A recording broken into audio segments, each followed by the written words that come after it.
অশান্তি কেন, এই বইটি থেকে নেওয়া। কে সবচেয়ে মহামূর্খ? চলুন তাহলে শুরু করা যাক। শুরুর আগে বলে রাখি আপনাদের, আমার এই ভগবানের কথাগুলো অবশ্যই অতি মনোযোগ সহকারে শুনবেন, তাতে আপনাদের মন ভালো থাকবে এবং আপনারা শান্তির পথে এগিয়ে যেতে পারবেন। চলুন তাহলে শুরু করা যাক। কে সবচেয়ে মহামূর্খ? শ্রীমন শ্রী চৈতন্য মহাপ্রভু বাণী প্রচার ভৌতিক জগতে মায়ামুগ্ধ জীবনের জন্য একমাত্র কল্যাণকর। অনাদিকাল হতে জীব ভগবানকে ভুলে রয়েছে, কিন্তু ভগবান এত করুণাময় যে তিনি কখনোই ভোলেননি। তিনি কত করুণা করেছেন তাকে আমরা বুঝতে পারবো না। অপার করুণাময়, করুণার সাগর, করুণার বারিধি। গীতায় ভগবান শ্রীকৃষ্ণ বলেছেন, সন্তানের প্রতি পিতার স্বাভাবিক প্রীতি আছে। বদ্ধজীব ভগবানকে ভুলে গেলেও ভগবান কিন্তু ভোলেননি। ভগবান পিছনে পিছনে বরাবর আছেন, পরমাত্মা রূপে জীবের হৃদয়ে আছেন, এবং এ হচ্ছে তার করুণার নিদর্শন। বৈদিক শাস্ত্র, বেদশাস্ত্র দিয়েছেন যাতে তার কথা বলা হয়েছে। শাস্ত্র বুঝবার জন্য কৃষ্ণ গুরুরূপে আবির্ভূত হন। কৃষ্ণ যদি তার কথা তিনি না বলেন তাহলে তাকে বুঝবে কি? এই জন্য তিনি গুরুরূপে আবির্ভূত হন। হৃদয়ে তিনি চৈত্য গুরু বা পরমাত্মা রূপে আছেন। কঠ উপনিষদে বলা হয়েছে, এই জিজ্ঞাসা ভক্তের যার প্রবল আকাঙ্ক্ষা আছে, কেমন করে বুঝবে পরমাত্মাকে? শাস্ত্রে বহু সিদ্ধান্ত আছে, সেসব হচ্ছে ভগবানের করুণা।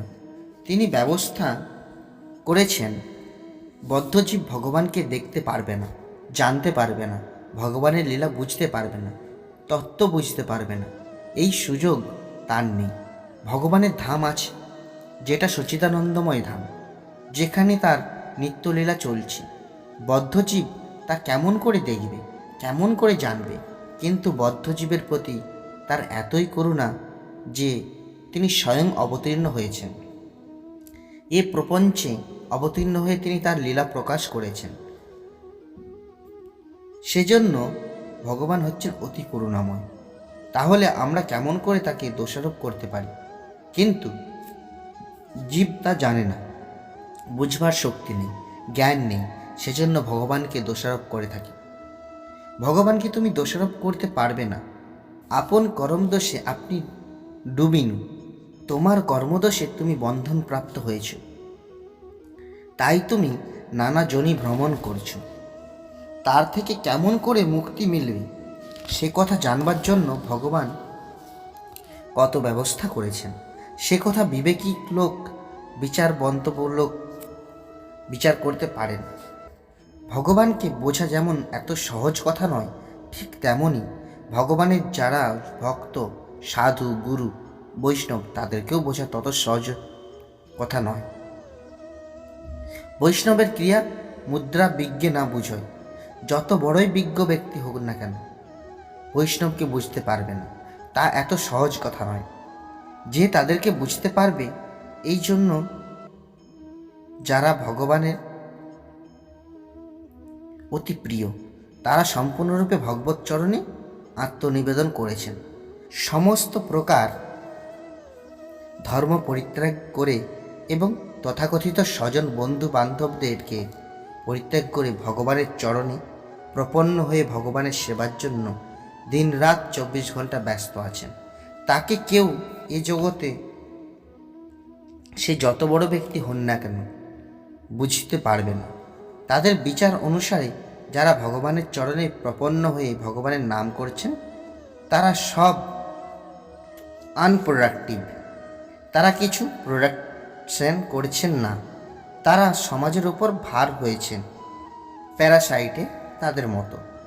কিন্তু তারা যে কি প্রোডাকশন করছেন এবং মানব সমাজের প্রতি তাদের দান কি, এ কথা তাদের বোধগম্য হয় না।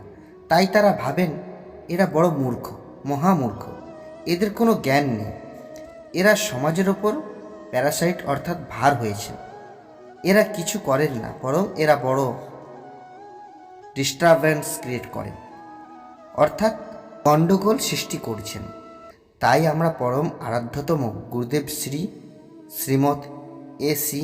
ভক্তিবেদান্ত স্বামী প্রভুপাদের ভাষায় ক্রিয়েট রিভলিউশন, অর্থাৎ মায়ার জগতে যদি ভাগবত বাণী প্রচার করা হয় তাহলে বড় বিপ্লব সৃষ্টি হবে।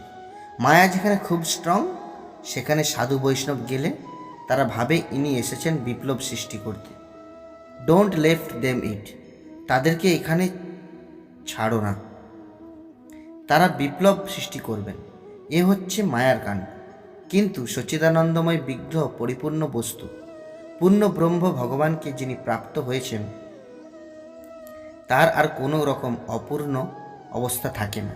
তিনি যে কি পেয়েছেন, তিনি যে কি ধন পেয়েছেন, সে ধনের মূল্য কেউ কল্পনা করতে পারবে না। তা হচ্ছে ভগবত প্রেম ধন বা ভক্তি ধন। ভক্তি একটি ধন, তার মূল্য তুমি কল্পনা করতে পারবে না। বৃন্দাবন দাস ঠাকুর চৈতন্য ভাগবতে বলেছেন, ভক্তিযোগ হচ্ছে ধন। এই ভক্তিরূপ প্রেম ধন সম্বন্ধে বলা হয়েছে। শ্রী চৈতন্য চরিতামৃতে এটি শ্রীল কবিরাজ গোস্বামীর ভাষা। শ্রীমন মহাপ্রভুর উক্তি, সেই ধন যিনি পেয়েছেন তিনি ব্যস্ত বিব্রত হবেন কেন? সর্বদা প্রসন্ন, সর্ব অবস্থা গাছের নিচে থাকলে প্রসন্ন, নভচুম্বী প্রসাদে থাকলেও প্রসন্ন থাকেন। সমচিত্ততা কখনোই ব্যতিব্যস্ত হন না। যারা এই জগতে অতি বড় বড় ব্যক্তি তারা ভাবেন এরা হচ্ছেন বড় মূর্খ, মহামূর্খ। এরকম একজন সাধু বৈষ্ণব মহারাজ একটি গাছের নিচে বসে কয়েকজন তার অনুগত জনদের সঙ্গে ভজন কীর্তন করছিলেন।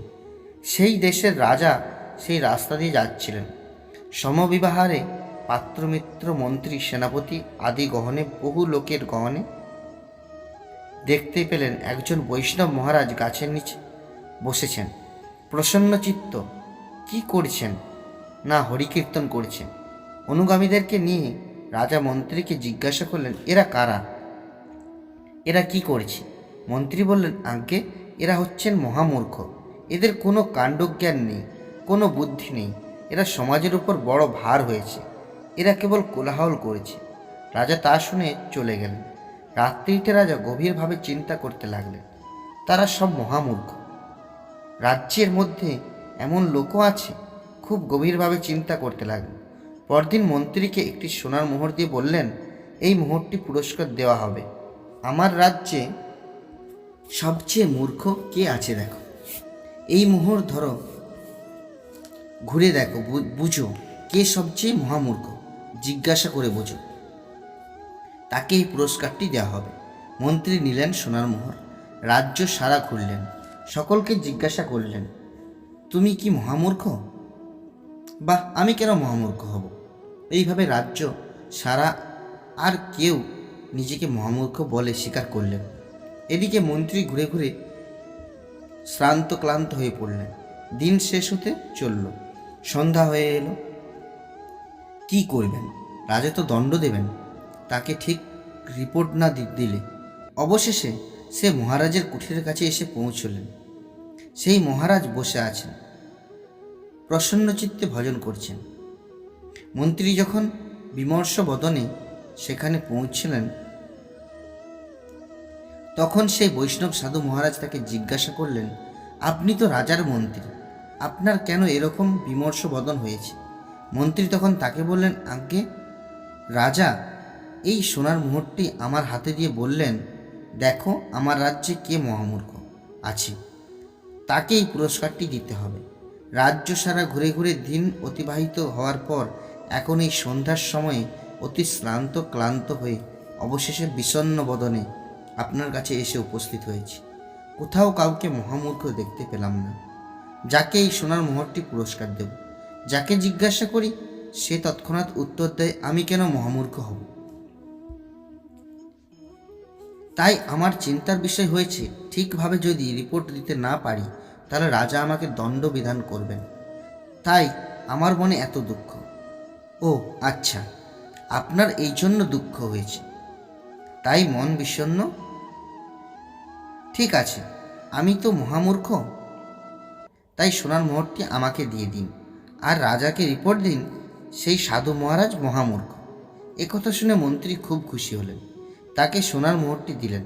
সোনার মোহরটি নিয়ে সাধু মহারাজ কি করলেন না, আবর্জনা জায়গায় ছুঁড়ে ফেলে দিলেন। মন্ত্রী তা দেখে চিন্তা করলেন, হ্যাঁ ঠিক কথাটা তো, ইনি তো মহামূর্খটা দেখছি। সোনার মোহরটি নিয়ে আবর্জনা জায়গায় ফেলে দেওয়াটা মহামূর্খ তার পরিচয় নয় কি? মন্ত্রী খুব খুশি হয়ে ফিরে এলেন রাজার কাছে এসে এবং বললেন, আজ্ঞে হ্যাঁ, সেই যে সাধু মহারাজ যাকে আপনি আসার সময় রাস্তার পাশে গাছের নিচে বসে থাকতে দেখেছিলেন, সেই ব্যক্তিটি প্রকৃতপক্ষে মহামূর্খ।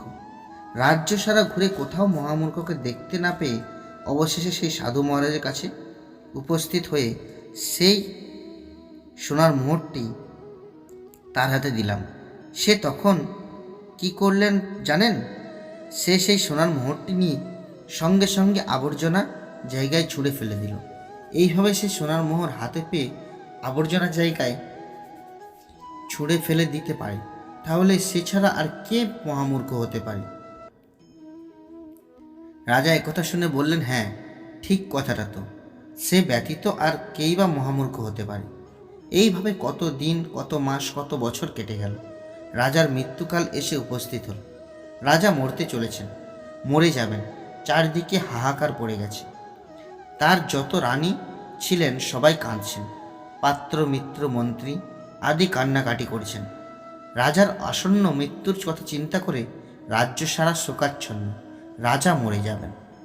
লোকমুখে এই সংবাদ সাধু মহারাজের কর্ণগোচর হলে তিনি তৎক্ষণাৎ সেই সোনার মোহর নিয়ে রাজার মৃত্যুশয্যার নিকটে উপস্থিত হয়ে বলতে লাগলেন, আপনি রাজা, কত ঐশ্বর্য, কত বিত্তশালী হয়েছেন, কত ঐশ্বর্য অর্জন করেছেন, ধন অর্জন করেছেন।